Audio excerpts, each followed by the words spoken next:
persekutuan sahaja. Prosedur bagi permohonan projek membina jalan baru atau menaik taraf jalan persekutuan sedia ada adalah melalui kerajaan negeri berdasarkan senarai keutamaan negeri yang dikemukakan kepada kementerian ini melalui penyelarasan antara bahagian ataupun unit perancangan ekonomi negeri dan jabatan JKR.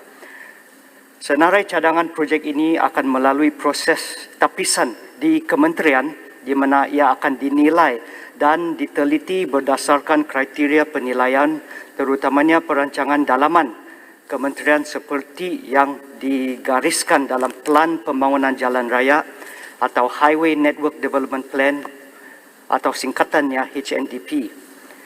Bagi cadangan projek yang tiada dalam HNDP, masih boleh dipohon untuk diangkat bagi pertimbangan agensi pusat sekiranya projek berkenaan menjadi keutamaan kerajaan negeri dan disertakan dengan justifikasi permohonan projek yang kukuh.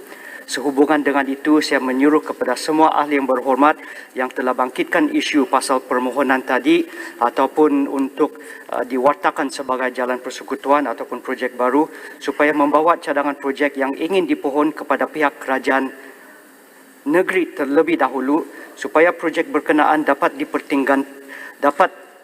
dipertimbangkan dalam senarai keutamaan negeri untuk dikemukakan kepada Kementerian KKR.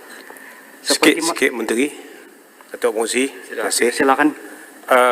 Saya hanya nak buat penjelasan, mohon penjelasan daripada Yang Hormat Yang Perdana Menteri.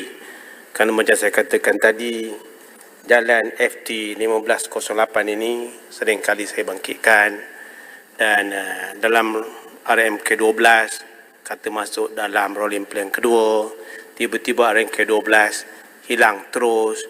Jadi saya nak buat penjelasan, mohon penjelasan daripada Menteri.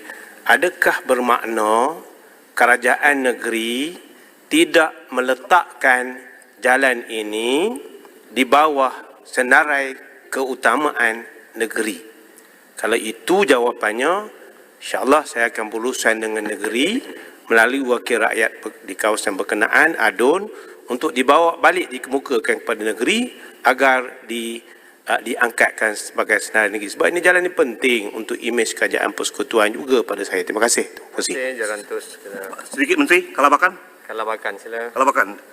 Menteri, sebagai ahli parlimen dari Sabah, mungkin tim Menteri juga faham keadaan di Sabah. Jadi saya ingin tanya, adakah cadangan-cadangan daripada kerajaan negeri Sabah untuk kita bekerjasama dengan Kementerian Kerja Raya di Semenanjung ini di persekutuan untuk membaiki jalan-jalan di Sabah.